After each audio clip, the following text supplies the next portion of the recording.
Alô, alô, estando. Boa noite, boa noite.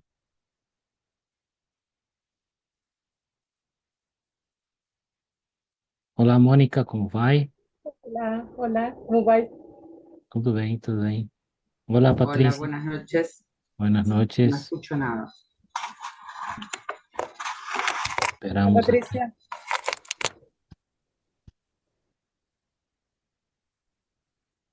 Você me escuta, Mônica?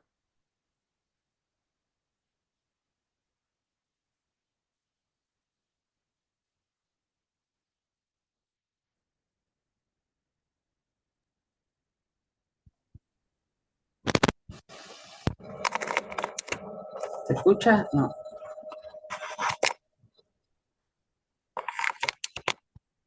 Vamos, Patrícia. Não sei se você Muy, escuta. muy bajito se escucha.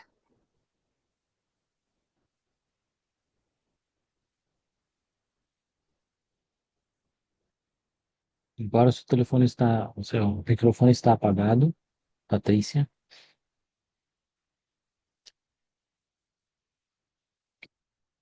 Tira o seu fone de ouvido para ver o que acontece. Desconecta ele e tenta falar sem microfone de ouvido.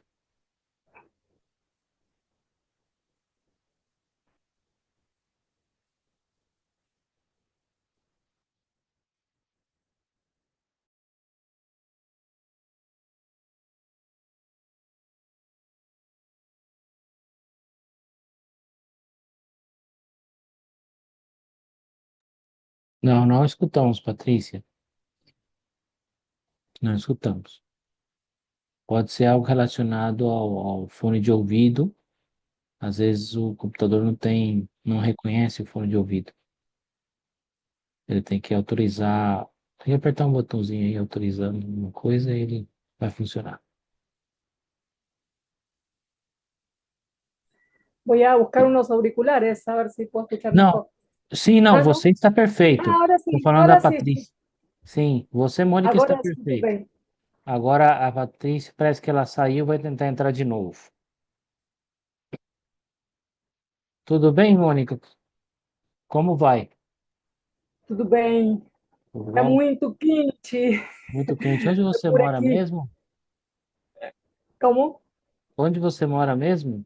San Juan, São más Juan, e de aí é 40 longe, grados. deveria estar fazer frio aí, hein? Terrible. Aqui está muito quente. Eu estou tentando ficar sem ar, mas não consigo. Tive que ligar o ar de novo.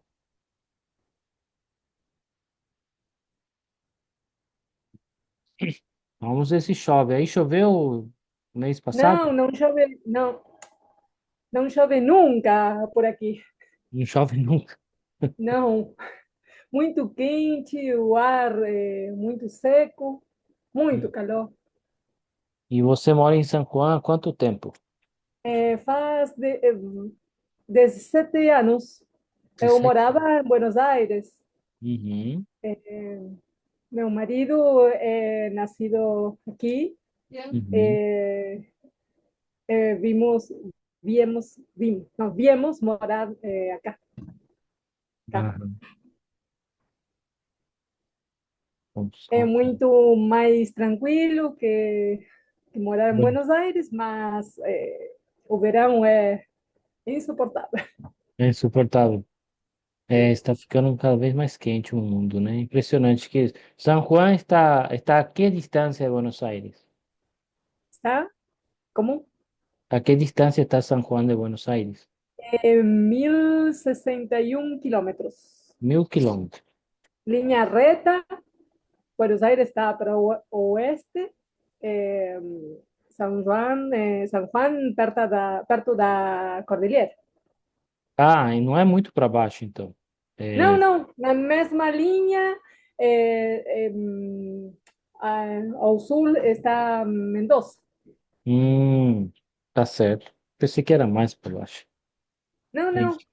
na mesma linha, mas pertinho da pré-cordilheira. Ah, deixa eu É ver se muito é, bonito. é muito bonito. As paisagens são muito bonitas. Que bom. Que bom, temos um lugar para conhecer. Bom, A ver, vamos ver se a Patrícia agora tem som. Estamos vendo ela aqui. Parece que Buenas agora noches. sim. ¿Se escucha? ¿Sí? Agora sim, muito agora sim. bem, muito bom. Dios. Hace un montón que no me conectaba al Zoom y se Olha, ve que algo Patrícia, se... ¿Cómo estás? Algo se desconfiguró, así que salí, probé todo y bueno, solucionado el tema. ¿Cómo están? ¿Todo bien? Vos con calor, porque con hielo estás. Uhum. morrendo de calor. Muito bom. Bom, se alguém mais aparece, a gente se conecta, tá? A gente vai. Essa aula está sendo gravada, certo? Então, depois algum colega ou vocês mesmos podem ver a gravação no YouTube, tá? É só quando finalizar, eu transformo em vídeo e vocês podem ver depois, tá? Como digo sempre, ustedes pueden hablarme en portugués o español, la respuesta siempre en el idioma de la pregunta. Y esta clase tiene la intención de revisar contenidos para el parcial, sí, que será dentro de la semana 2, creo que 2 semanas, sí, 18, por ahí tal. Bom, o parcial, só para quem, se alguém pensou em perguntar sobre o final, o parcial e o final é quase a mesma coisa. O parcial é um exame prévio, né? Onde se toma todo o conteúdo e depois se vai para o exame final, quase com todo o conteúdo também. Então, são 2 etapas de avaliação, certo? Em vez de ser várias provas, como nós tínhamos antes, que eu acho que vocês chegaram a ver essa etapa que vocês tinham por módulos, agora é uma prova, sim, um parcial ou integrador, e depois um final já para aprovar a matéria, tá? Como eu digo sempre, língua portuguesa 2 é uma matéria que eu considero fácil, interessante, divertida, não é para ficar preocupadas, né?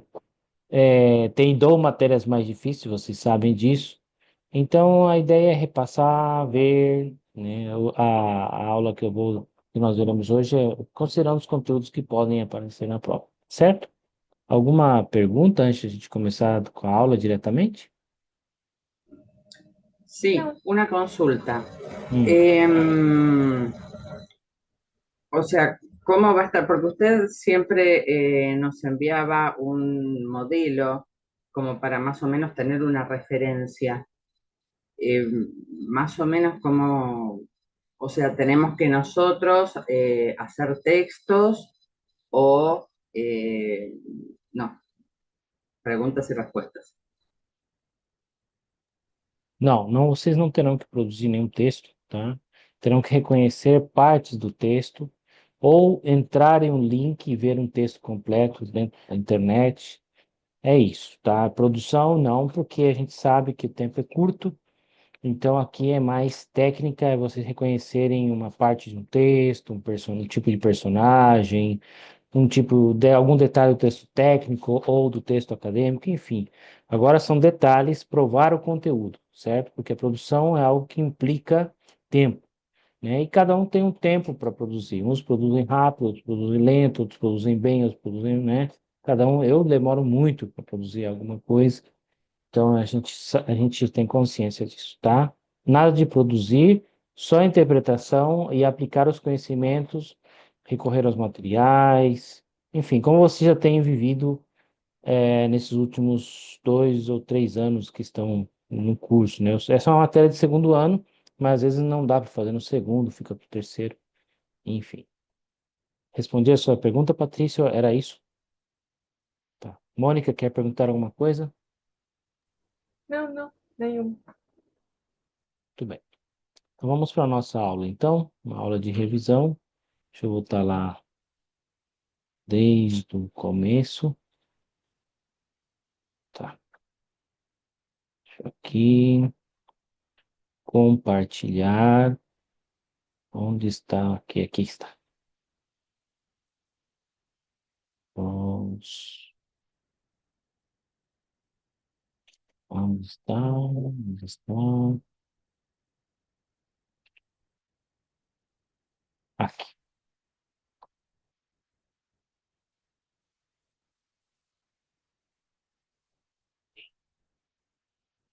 vista. Ok. Vocês estão vendo aí a tela com a disciplina, professor? Ok? Então, tá bom. Bom, primeiro assunto que é importante recordar são as tipologias textuais, tá? As tipologias, como nós já estudamos, são 6, tá? Alguns autores trazem como 5, e é um conhecimento que se aplica a todo tipo de texto. Texto narrativo, vamos mostrar o dedo aqui. Texto narrativo, texto jornalístico, texto acadêmico, texto técnico, tá? Todos os textos e outros caem ou dentro dessa conjunto de 6, tá? Tá certo que um mesmo texto pode ter 3, 4, ou todas as tipologias, mas sempre vai ter uma predominante, né? Então, por exemplo, uma obra de teatro, praticamente o texto, a tipologia predominante é a dialogal, né? Um artigo de opinião, a tipologia dominante vai ser a argumentação, a argumentativa. Um texto narrativo, seja um conto, uma fábula, o que for, tipologia narrativa. Então, ter esse conhecimento é importante para essa prova, tá? É importante revisar isso aí. Só são 6, como eu digo sempre, as tipologias são 6. Alguns autores deixam a dialogal fora. Eu coloco ela, incluo elas, porque uma a mais não muda muito. As tipologias, então, são 6. Os gêneros, né, são infinitos, né? Conto, artigo de opinião, resenha, esses são infinitos. Sempre surgirão novos e alguns vão desaparecer com o tempo. Então, os gêneros são infinitos, as tipologias são 6. 6, tá? Então, é importante saber elas. Alguma pergunta sobre sobre elas? Querem perguntar? Não? Vamos para a próxima, então. Falando do texto narrativo, né? Então, aí algumas características. É um texto que prioriza a narração. Tem elementos criativos, sim, porque todo texto fala de algum lugar, né? Tem diálogos também, tem os personagens. Às vezes é pensamento do personagem, um monólogo interno, tudo isso, né? Temos tempo, temos espaço, tempo cronológico, eh, diferentes tipos de situações, né? E, bom, também o enredo, que é essa questão aí que implica essa lógica geral dos textos, apresentação, complicação, clímax e desfecho, que agora nós veremos alguma outra explicação, né? O enredo é essa sequência quase básica de todos os textos narrativos, né? O texto se apresenta, depois mostra um problema, esse problema chega a um clímax, uma situação limite e termina a história, certo? Assim que é isso. Deixa eu ver o que mais. Alguma pergunta sobre essa estrutura básica dos textos narrativos? Não? Vamos para lá. Bom, aí temos outros elementos da narrativa, os elementos da narrativa gerais, né? Narrador, que pode ser personagem, né? Caso ele será primeira pessoa, ele pode ser terceira pessoa. eh, Só um minuto, que teve uma situação aqui que eu tenho que intervir, desculpa. Só um minuto.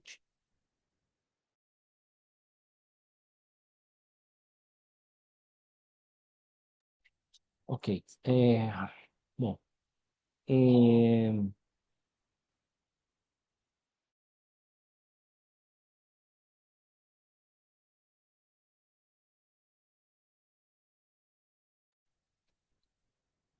é, bom, voltando então. Os narradores, eles podem ser, em geral, esses três são, a maioria dos textos narrativos estão dentro desses tipos de narradores. Narrador personagem, que é, que é a primeira pessoa, eu vi, eu estive, eu fui, né?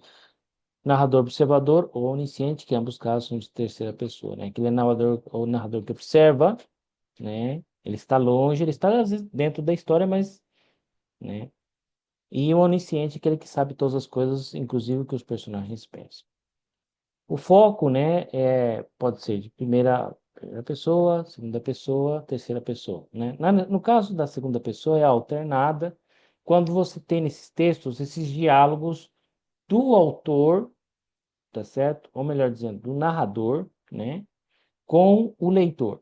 Então, temos um texto aí que nós vamos ver da Cora Coralina lá, que ela vai falando de uma história e, de repente, ela pergunta para o leitor o que que ele acha, o que que ele pensa. Então, aí temos uma voz alternada, é a variação mais comum dentro da voz alternada.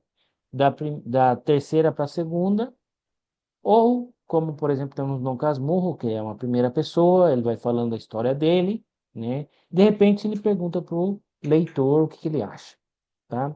Então a voz alternada é essa variação entre as pessoas, geralmente da primeira para a segunda ou da terceira para a segunda, tá? É o mais comum. Texto entre primeira e terceira, eu não vi, eu não lembro. Pode ser que tenha sim, mas aí essa variação é bem notória, ok? Querem perguntar sobre isso? Bom.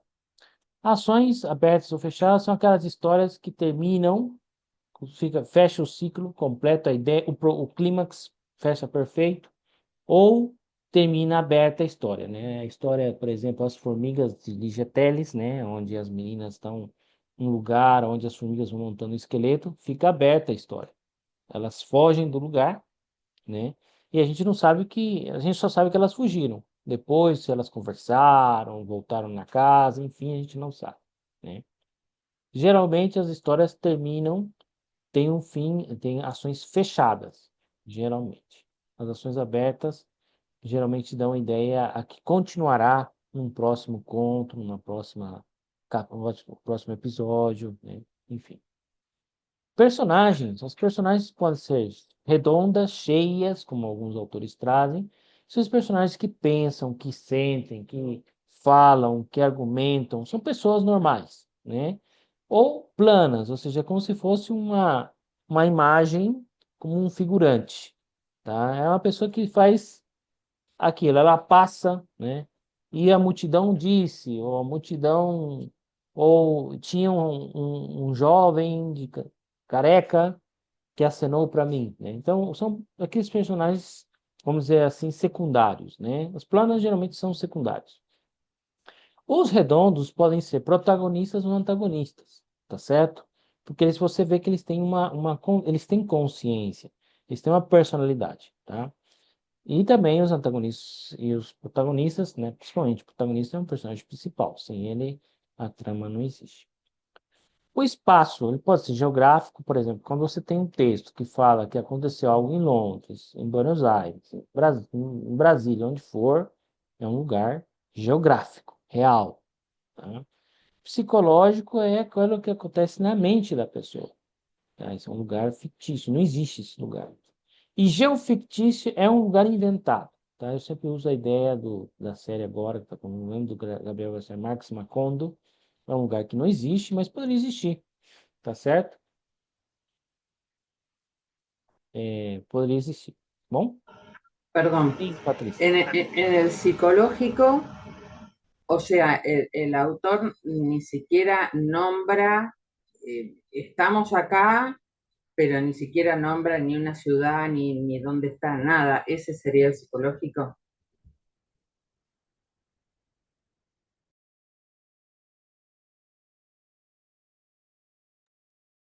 Sim.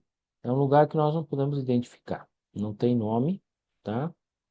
É um lugar que está na mente dele.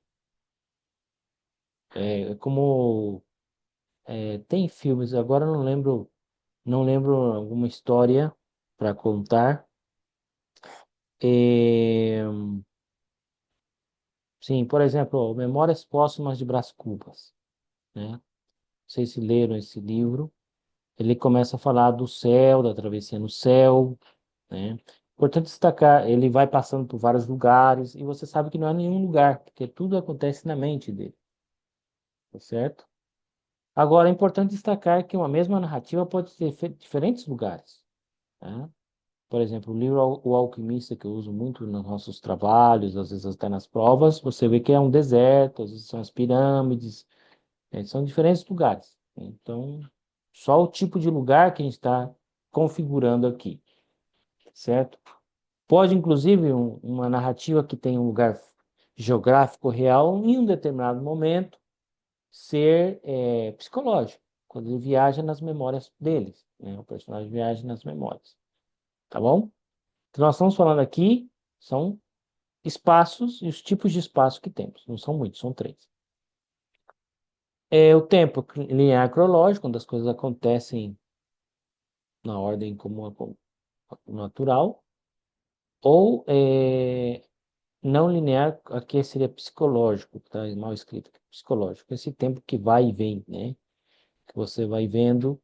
Esses dias eu vi um filme que chama El Padre, Hopkins, e você vê que todo o tempo está indo e voltando. Você, Anthony Hopkins, recomendável o filme. Bastante triste, mas recomendável. Que fala sobre a questão do Alzheimer, doença de Alzheimer. Então você vê que o tempo não é cronológico, o tempo vai e vem, né? E o discurso direto, que é onde predominam os diálogos, né? A pessoa, os personagens vão conversando entre si, e indireto, onde a narração é predominante. Então ele disse, ele falou, ele comentou, tá certo? Onde não tem los, as marcas de conversação, os travessões, né? Um texto pode ter os dois tipos de discursos? Sim, tem. A maioria dos textos tem os dois. Mas às vezes predomina um mais que o outro. Por exemplo, Luiz Fernando Veríssimo usa mais o discurso direto, tá certo? Você vê que os diálogos, os personagens conversam mais entre si. Outros já usam muitos diálogos. Por exemplo, aí como agora eu estava falando, a autora do ai, bom, não lembro agora o nome da autora, que fala do livro, da história do livro, né? Esqueci o nome. É, aparecem poucos diálogos. Então, geralmente ela vai narrando a história, tá bom? Já vou lembrar o nome dela. Bom, perguntas sobre isso? Querem perguntar alguma coisa? Não?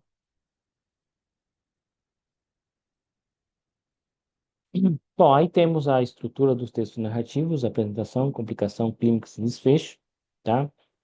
E aí temos, como já foi dito, né, um pouco explicado, na apresentação se falam dos personagens, o lugar e o tempo. Essas três informações são básicas na apresentação. A complicação é o problema que que vai aparecer nessa narrativa. O clímax é como esse problema se resolve.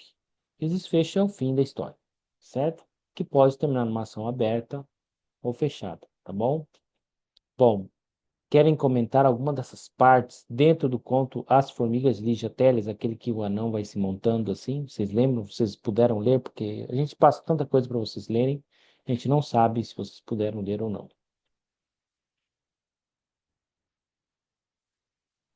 Me suena, sé que lo vi, pero no me acuerdo, Ah, porque no he recuerdo. leído tanto, pero tanto, que ya, sobre todo en textos portugueses, ¿no? Es como que se mezcla absolutamente todo. Me resuena, pero no me acuerdo. No me acuerdo si es que lo vi, dije, después lo leo o lo leí, no me acuerdo. No sé vos, Moni, si te acordás. Estaba no livro esse que tinha crônicas, contos, as formigas. Não lembro muito a história. Tinha crônicas, contos, músicas nesse PDF. Sim. Bom, eu vou lembrar Sim. vocês rapidinho, então. Na apresentação falam que são duas primas que vão estudar, uma estuda direito, outra estuda medicina, e elas vão para uma casa de uma mulher que usa um vestido vermelho, uma senhora velha que tem umas unhas bem feias assim, e elas moram num porão que é velho, mas dá para morar, tal, é barato, elas podem pagar. E aí elas vão para esse lugar aí porque é bom para elas estudarem, etc. Na complicação é quando elas olham embaixo da cama que tem uma caixa cheia de ossos, né?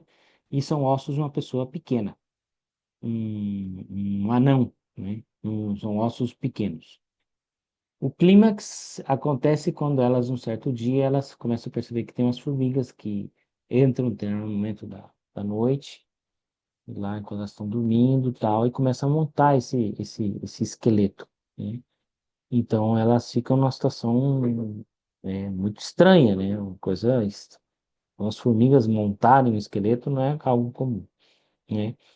E desfecha quando elas veem que o esqueleto está quase montado e dentro da caixa, tudo isso dentro da caixa, del, del cajón, né? E aí elas decidem abandonar esse apartamento onde elas estão, certo? E aí a história fica em aberto. O que acontece depois a gente não sabe, elas simplesmente abandonam o lugar. Então você vê aí, é um conto longo, não é tão curto, eu acho que tem umas 5 ou 6 páginas, mas tem todos os elementos, essa estrutura geral dos textos narrativos, tá bom? É isso, usei esse porque é bem uma história bem impactante, recomendável até para distrair um pouco a cabeça se vocês quiserem em algum momento, tá bom? Querem perguntar alguma coisa? Não, não. Lá, vamos aqui, ainda não. Bom, uma classificação geral dos textos narrativos, tá? Que a gente viu no nosso trajeto. Primeiramente, temos os textos longos, né? Eu coloquei a saga lá em cima, ainda que é um dos últimos que a gente vê, que nós sabemos que são textos longos, que são vários episódios, né? Nós vemos muitas sagas hoje nos canais de televisão, nas Netflix aí, Prime, etc. Tem saga um monte, né? Então, são narrativas longas, genealogias, símbolos, famílias. Nós já estudamos isso, vocês sabem. Outros textos longos são o romance, a novela e a epopeia. A epopeia é um gênero clássico relacionado mais à poesia, mas também é considerado texto narrativo. Depois nós vimos também textos curtos, né? Textos breves, narrativas breves, o conto e a crônica. Nós vamos dar uma atenção especial à crônica. HQ, que é história em quadrinhos. A fábula, o apólogo, a lenda e o mito, que são textos bem curtos, que estão relacionados mais às crianças, né? Essa parte mais pedagógica da literatura, né? As lendas, que também nós lemos, cada lugar tem as suas próprias lendas, muito relacionadas a um contexto geográfico, as lendas, né? A um povo ou a história de um povo, enfim, tá bom? E aí nós temos aí algumas características, por exemplo, a fábula está relacionada com o texto infantil, o apólogo tem uma questão de fazer os adultos pensar, ainda que tem um ar de texto infantil. O mito explica um fenômeno, geralmente, quando nós falamos de mitologia, nós pensamos nos gregos, né? Então, quase tudo na literatura grega antiga tem esse lado de explicar um fenômeno, né? Explicar o porquê não das coisas, até as próprias tragédias gregas têm um pouco de explicar os fenômenos da natureza, ou o que deve ser feito ou não, enfim, os mitos trabalham com explicar a realidade, né? Por exemplo, a história da mandioca, por exemplo, no Brasil, lá as tribos falam que foi uma índia branca que morreu e foi sepultada dentro da oca de la cabaña onde vivia. E quando se deram conta, nasceu a mandioca aí, uma planta, né, que era branca, né? Assim que é uma são para isso são os mitos, né? Enfim, querem perguntar alguma coisa sobre isso? Não.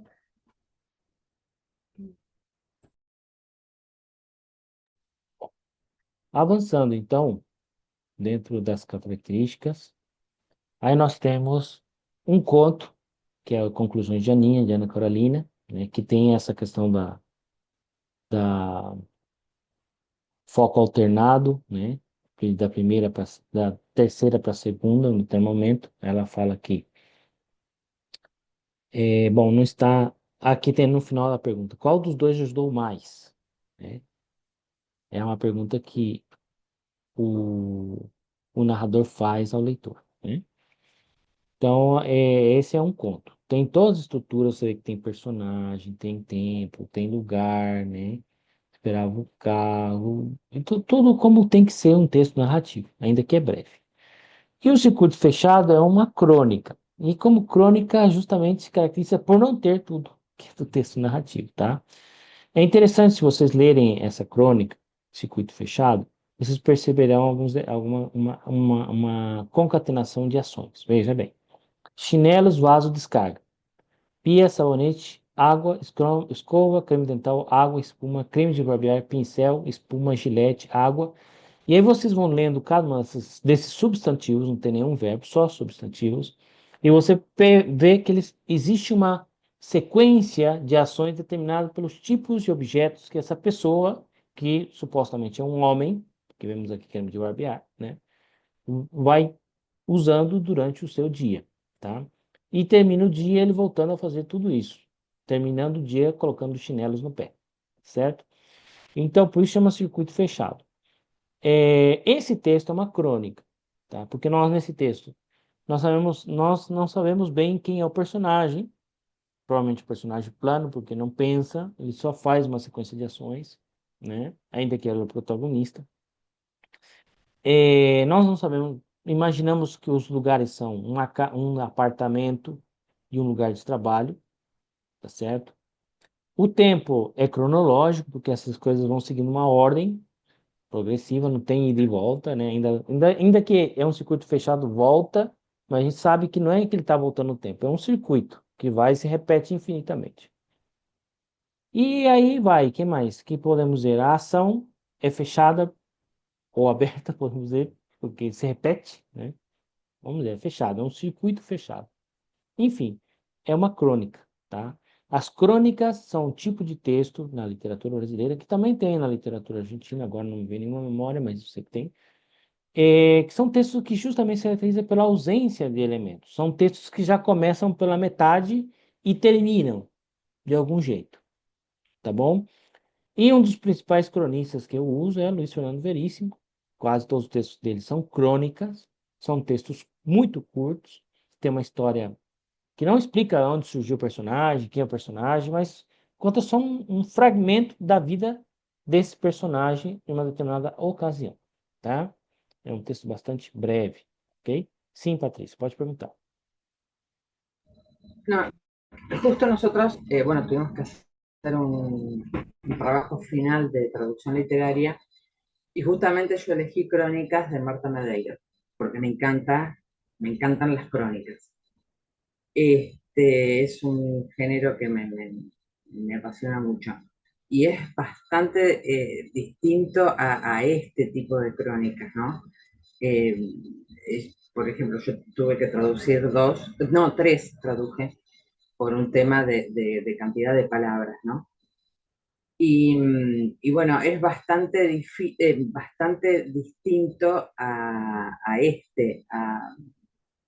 o sea, yo nunca lo hubiera puesto como crónica a este, pero no sé por qué.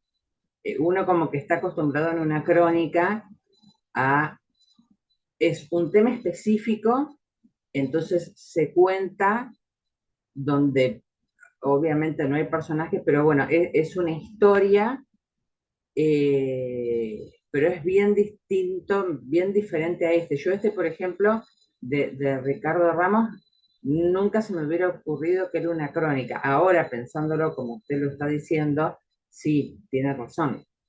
No encuadra, sino.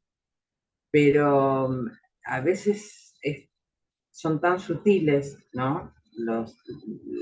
Los elementos que uno tiene para definir o para interpretar un mismo género literario, los distintos que son en base al autor que los realiza. Eh, yo realmente nunca lo hubiera puesto en una crónica, no sé por qué. Este, Bom, esse texto é um exemplo bastante extremo, né? A maioria das crônicas não são assim, tá? São textos que têm um monte de elementos da narrativa, mas é importante esclarecer que não todos, tá? As crônicas, uma das características que as determinam é a ausência é o descompromisso com os elementos da narrativa, tá certo? É saber que é um texto que foi escrito em um jornal, com pouco espaço, e que o autor ali colocou alguma história, algum momento do cotidiano, que eles trabalham com questões do cotidiano, para um fim narrativo literário de consumo, certo? As crônicas narrativas surgem dentro do contexto do jornal. Então, por isso que também a gente já, do texto narrativo, já vai para o texto jornalístico, porque ele é a crônica na sua origem, a crônica como essa que vocês estão vendo aí, ela surge dentro do jornal, tá bom? Mas é considerado um texto narrativo, ok? Mas é isso, Patrícia. Nem todas as crônicas, a maioria das crônicas não são assim. Esse é um caso extremo que a gente pega para estudar, justamente para vocês saberem o que é isso. Isso é uma crônica. Tá bom? Podemos avançar? Sim, vamos lá. Bom, falando do texto jornalístico, né? O texto jornalístico tem aquela função de informar sobre um tema, uma opinião, um produto, trabalha com estruturas consolidadas. É uma das aulas que eu tenho, não no instituto, mas que às vezes eu ofereço para as pessoas, é pegar um texto em holandês e um texto em japonês, e eu pergunto para as pessoas, o que que é isso? E eles precisam falar, isso é uma notícia. Isso é, é algo que fala sobre a guerra. E como você sabe se está em japonês? Você sabe japonês? Você sabe holandês? Não, não sei. Por quê? Pela forma. Pela forma, eu sei que é um texto que fala de guerra, eu sei que é um texto que fala de tal coisa. Então, o texto jornalístico ele tem uma forma característica. Nós vemos, nós entendemos, não lemos, podemos nem ler, mas ele segue uma regra padrão, tá? Uma linguagem formal, linguagem séria, com exceção do humor, que vai justamente no sentido, né, colocar graça.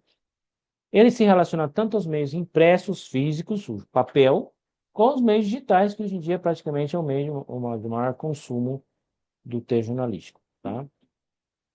E também usa muitas imagens. Quero fazer um parênteses aqui e comentar que aqui está chovendo e temos raios, tá?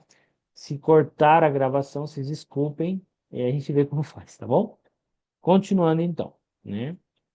Essa estrutura, a pirâmide invertida, nós já estudamos também, né? Um título é característico dos textos jornalísticos, sempre temos um título, onde a intenção é chamar a atenção do leitor, né? Um lead, que é o primeiro parágrafo, onde tem a síntese da notícia, para que o leitor, uma vez lido o título, leia esse parágrafo e se interesse ou não pelo assunto. Depois, o corpo da notícia, o desenvolvimento, as informações, os detalhes em geral, certo? Então, essa estrutura é básica, praticamente, seja uma notícia, numa entrevista, um artigo de opinião, enfim, essa estrutura está presente em quase todos, tá bom? Bom, aí falando dos suportes, né, ou os meios onde circulam. Os impressos podem ser os jornais ou revistas, né? Nós que já não somos tão jovens, vimos as revistas, né? Às vezes lemos algum jornal, né? Mas falando de papel, né? Hoje já praticamente as notícias que nós lemos praticamente, ou a maioria da população lê, estão em sites, blogs, portais, etc., né? Que são os meios digitais, ok? E aí temos uma explicação assim, que não me resolve todas, porque isso é uma explicação que eu tirei de fontes, poucas que tem sobre esses assuntos, tá? Mas aí tem uma explicação mais ou menos do que é um site, do que é um blog, do que é um portal. O blog é aquela questão mais pessoal, né? As pessoas têm blog. Você pode ter um blog, eu posso ter um blog, e eu vou publicando as coisas que eu acho legais, as pessoas me seguem, as pessoas comentam. É algo antigo. O blog tem pelo menos 20 anos de história ou mais, tá certo? Os sites são aquelas questões mais empresariais, né? Aquela questão, por exemplo, o Mercado Livre é um site, certo? Não é um portal, né? Talvez se transforme em um portal se ele começa a incluir filmes, notícias, aí já vira outra coisa, né? Mas o site é aquela questão mais objetiva, onde tem informações, serviços, o conteúdo está lá, você Você vai e entra hoje, entra amanhã, a informação não mudou muito pouco, né? E o portal é aquela coisa enorme, e o portal ele tem essa questão de, também é questão de empresa, mas o portal ele geralmente é tão grande que todas as referências que ele tem são dentro dele mesmo. Então você está num portal UOL lá e você tem saúde, você tem economia, você tem idiomas, você tem educação, você tem tudo e ele vai te mandando para você viajar nesse mundo que é o portal, tá certo? O site ele pode até mandar para outras páginas, mas o portal já não. Isso é uma informação básica. Alguém pode discutir? Sim, pode discutir, porque as coisas não mudam. Tudo que é no mundo digital muda. Mas essa é uma explicação que eu encontrei e achei pertinente para trazer, certo? Então, pode ser que eu pergunte em um determinado momento da prova, uma prova, em qual é o meio que está? Meio impresso? Meio digital? Ah, é um meio digital, é um blog de uma professora, de um escritor, enfim. Tá bom? Querem perguntar alguma coisa? Não? Bom. Aí temos dois tipos de textos jornalísticos, a notícia, né? Texto breve, linguagem objetiva, título chamativo, um assunto da atualidade. E a reportagem, que é um tema mais abstrato, a reportagem é muito maior que a notícia, tem uma função social, criar opinião, e o autor assina. A reportagem geralmente é assinada. As notícias podem ser assinadas? Sim. Vocês verão notícias curtas, textos breves jornalísticos que foram assinados. Mas não é obrigatório na notícia, tá? É muito curto, nem sempre tem está presente a, a firma, a assinatura do periodista, tá? Já a reportagem já tem um nome, justamente para mostrar que foi o periodista, o jornalista tal, investigou tal assunto. Então isso dá até mais credibilidade à reportagem, certo? Perguntas?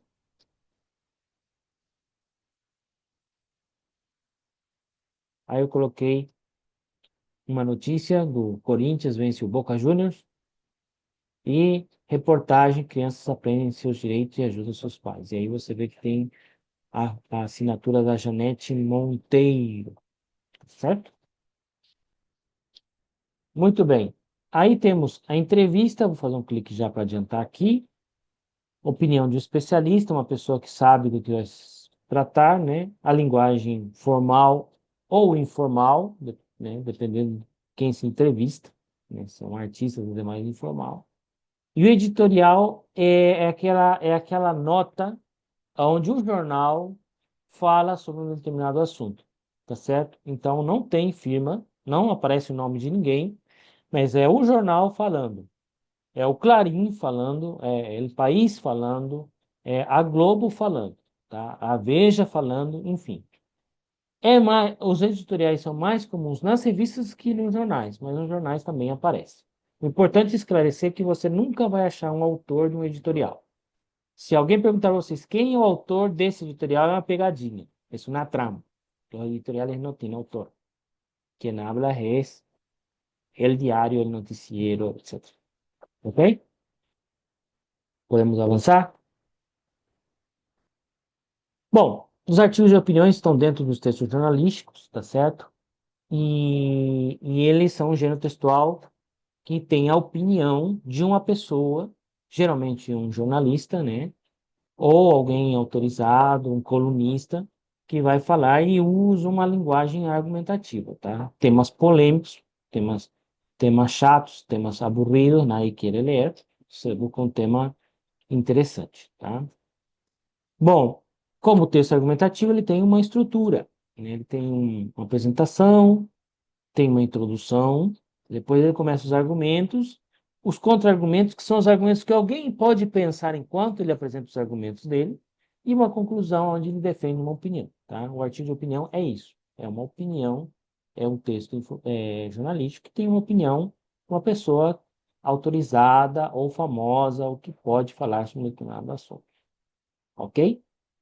Querem perguntar alguma coisa? Importante esclarecer que os artigos de opiniões também podem ser textos científicos, tá? Textos onde, por exemplo, uma pessoa fala de ciência. Muitos livros também são, livros de ciência, também são arti- grandes artigos de opinião científica sobre um determinado assunto. Pode acontecer, tá? Os cientistas também escrevem artigos de opinião. Bom, aí eu coloquei esse texto que nós, eu não sei se vocês participaram do talher anterior, participaram? Não, acho que o talher anterior. Não, sim, no talher anterior eu falei, usei esse exemplo aqui. Aqui nós temos um assunto polêmico, né? Legalização da maconha, argumentos. Aí eu coloquei em negro aí, usuário da maconha precisa de ajuda, tal, tudo em negro aqui, o que está escrito em cor preta, são os argumentos, tá?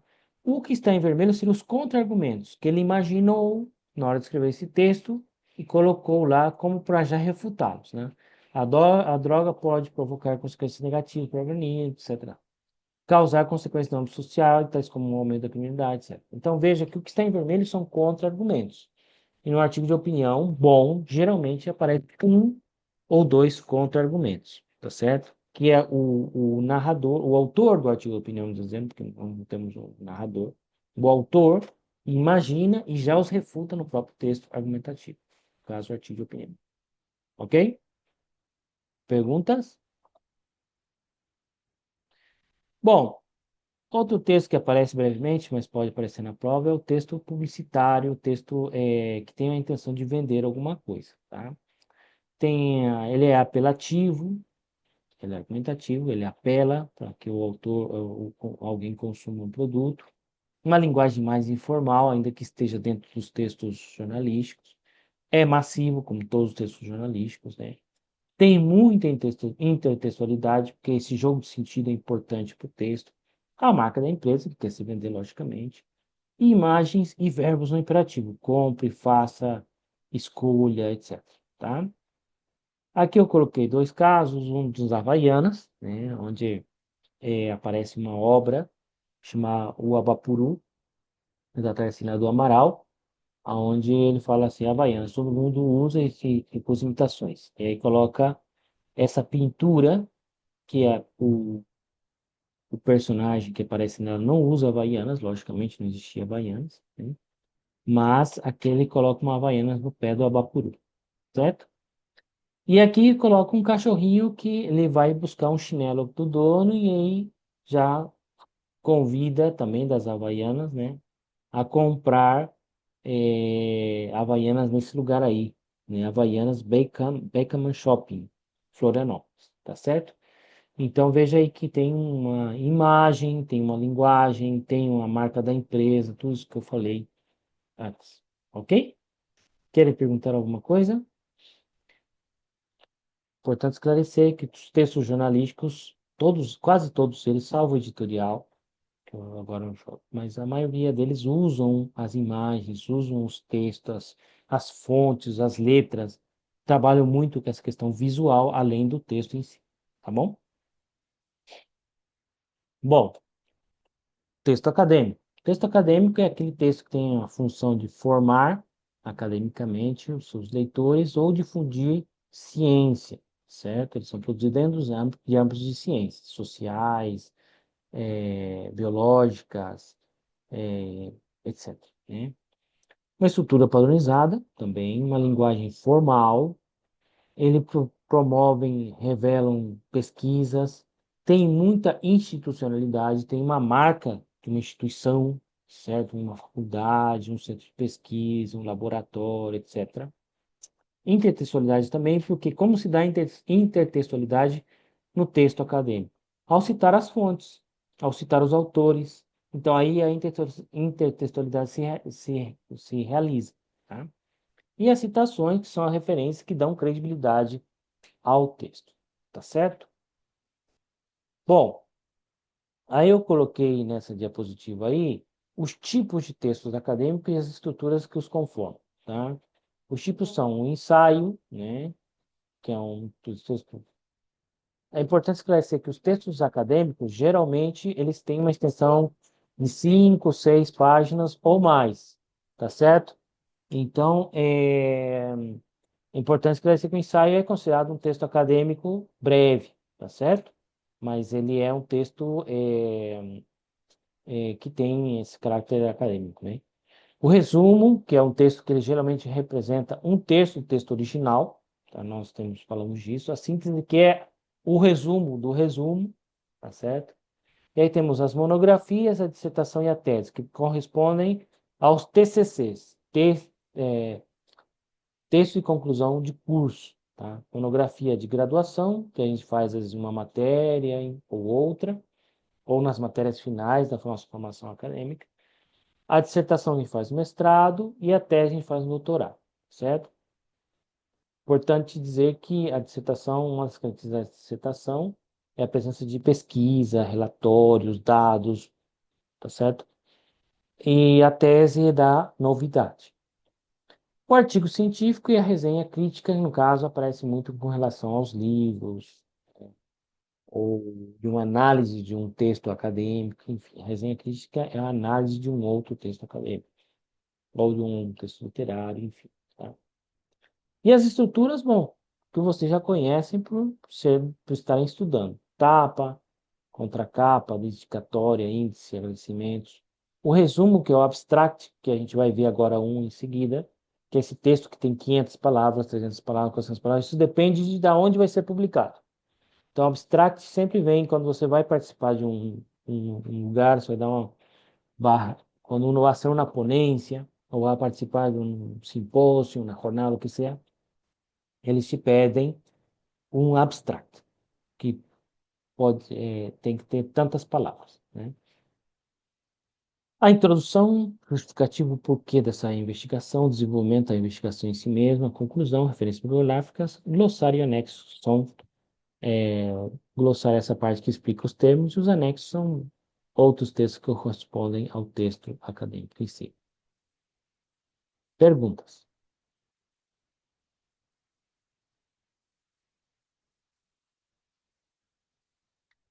É, Isso eu acho assim, não sei quantas vezes na vida do tradutor aparecem os textos acadêmicos, mas eu tenho certeza que a familiaridade com eles vai fazendo com que um tenha mais confiança, mais contato, mais na hora de encarar cada um deles, tá? Eu acho que, como nós já falamos nos fóruns anteriores, o texto acadêmico é um desafio mais na questão do vocabulário que na estrutura, né? Porque temos que lidar com o vocabulário alheio à nossa realidade, muitas vezes. Aí temos um abstract, tá? De um amigo meu, que ele permitiu o uso de parte do seu trabalho, né? O que se destaca no abstract, né? Esse é uma tese de um doutorado, né? Aí ele fala, apresente pesquisa, consiste, análise de dados, né? Tem, se vocês contarem, vai ver que tem uma quantidade de palavras, acho que é 400 palavras. E as palavras-chave, que é praticamente a característica mais comum nos abstracts, né? Porque essas palavras aí servem na hora de registrar esse trabalho na biblioteca. Então, quando o bibliotecário vai registrar a palavra, ele vai registrar, vai catalogar esse texto, ele vai catalogar dentro dessas palavras aí, fronteira, borderland, Brasil, Argentina, relatos de viagem, sertão, deserto. Então, ele vai colocar isso dentro de um grupo de textos, né, uma biblioteca relacionados a ele. Se alguém quiser pesquisar sobre algum desses assuntos, vai encontrar essa tese para estudo, ok? Então, o abstract é parte de um texto acadêmico, ok? É uma das partes. O resumo que nós fazemos de um texto qualquer é uma condensação de um grande texto, que tem que ser pelo menos um terço do tamanho do texto original. Entendem a diferença? Sim? Tá bom. Então, Los continuamos. abstracts siempre, perdón, los abstracts, porque yo todos los que he leído en general van en dos idiomas. Por ejemplo, español, inglés, portugués, inglés, generalmente son así, ¿no? Exatamente. Os abstracts geralmente são feitos em dois idiomas, pelo menos. Eso es porque se puede buscar en los dos idiomas por el tema de las palabras llaves, ¿no es cierto? Exatamente. Exatamente. Podemos avançar? ¿Qué cantidad de palabras llave? ¿Hasta 10? ¿O hay una Boa 5 pergunta. a 10? ¿O qué cantidad? Eu acho que não chegam a 10. Eu acho que 5 a 8 No, geralmente. son- Ou sí, 4 a ahí hay 8. 6. Uno, É, 2, 3, 4, no, 5, 6. sim. Não chegam a 10. Podemos avançar, então?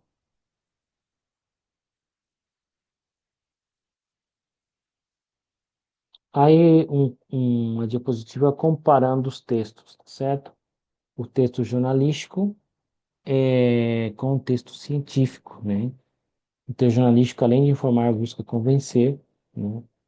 As fontes do texto jornalístico são os meios de comunicação e o texto científico são as faculdades, as instituições.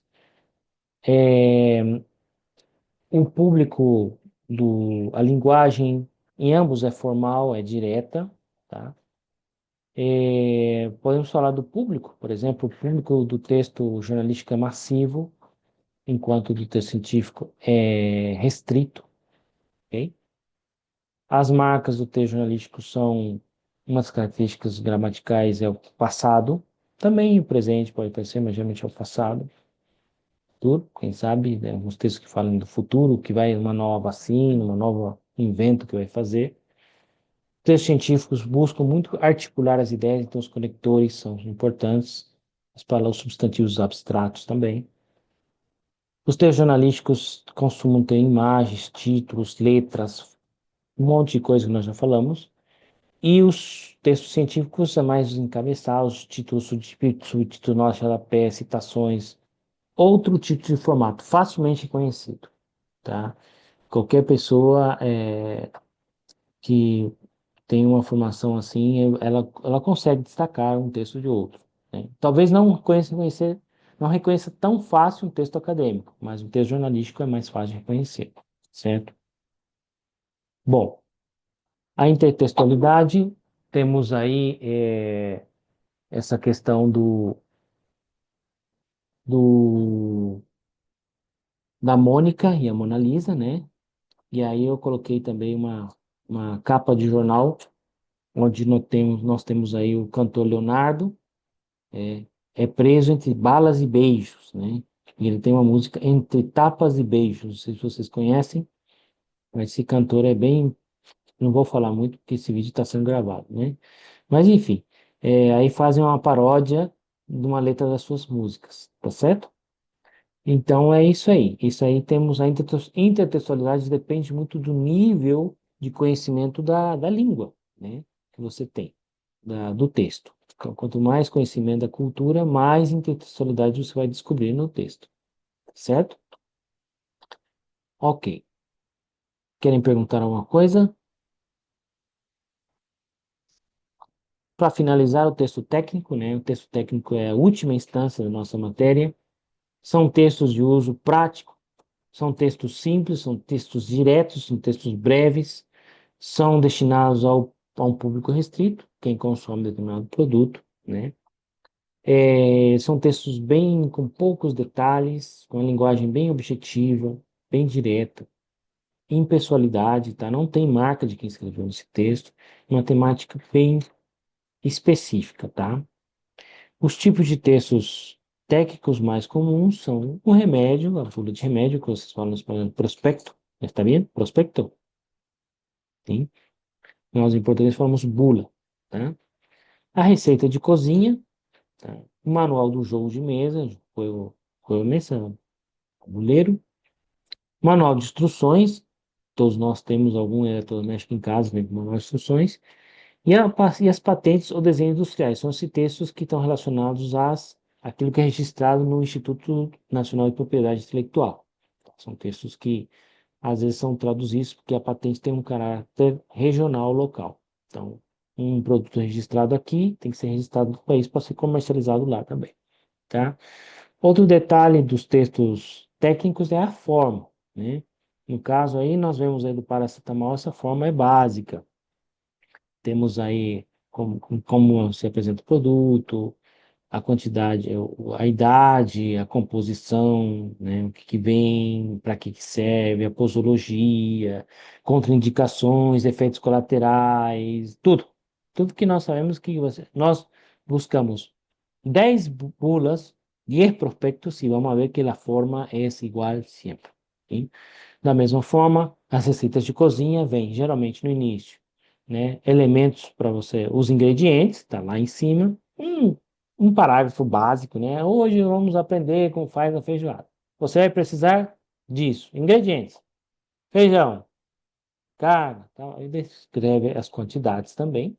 Tá? Importante ter ideia dos valores que se usam, se é quilo com Q, com K, essas coisas todas, né? E depois o modo de preparo, o tempo, né? A ordem das coisas também, não é qualquer ordem. É muito importante entender que a ordem aí altera o resultado, tá? Então, é isso, tá? A linguagem dos textos técnicos é injuntiva, faça isso, faça aquilo, faça o outro, né? Não tem argumentação, ninguém quer convencer você a tomar o remédio, nem a fazer a receita de uma determinada forma, eles vão dizendo. E é isso, são textos bastante objetivos, tá bom? Querem perguntar alguma coisa?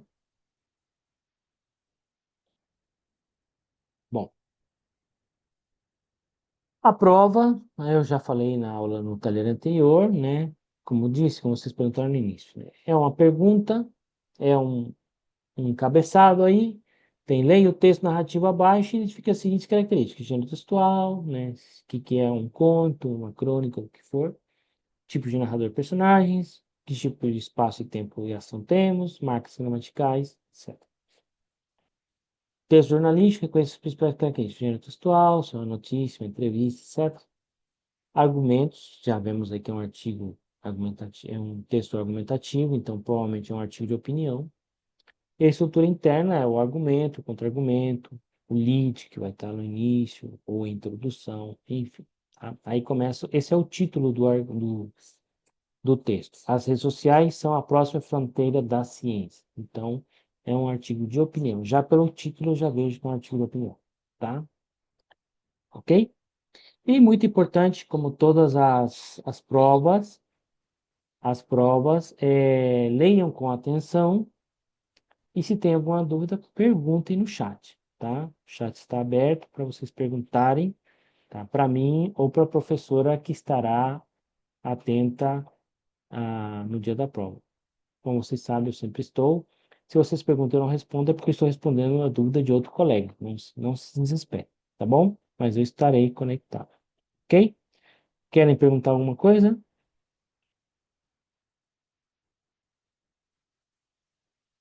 É isso. Então, eu agradeço a paciência de vocês, a presença de vocês. E daqui, agora a gente só se encontra virtualmente nas provas, tá? E tenho certeza que vocês vão passar essa matéria sem problemas, como os seus outros colegas, e a gente vai se encontrar por aí na vida, estudando alguma coisa junto, tá bom? Muito obrigado, Mônica. Muito obrigado, Patrícia. E falando com seus colegas, manda um abraço para eles aí, caso eu não os veja novamente, tá bom? Bueno, Bueno, muchísimas gracias. bueno, muchas gracias. Por nada. Buen descanso. Hasta la próxima. Igualmente. Hasta luego. Igualmente para ¿No? ustedes. Chao. Buenas noches.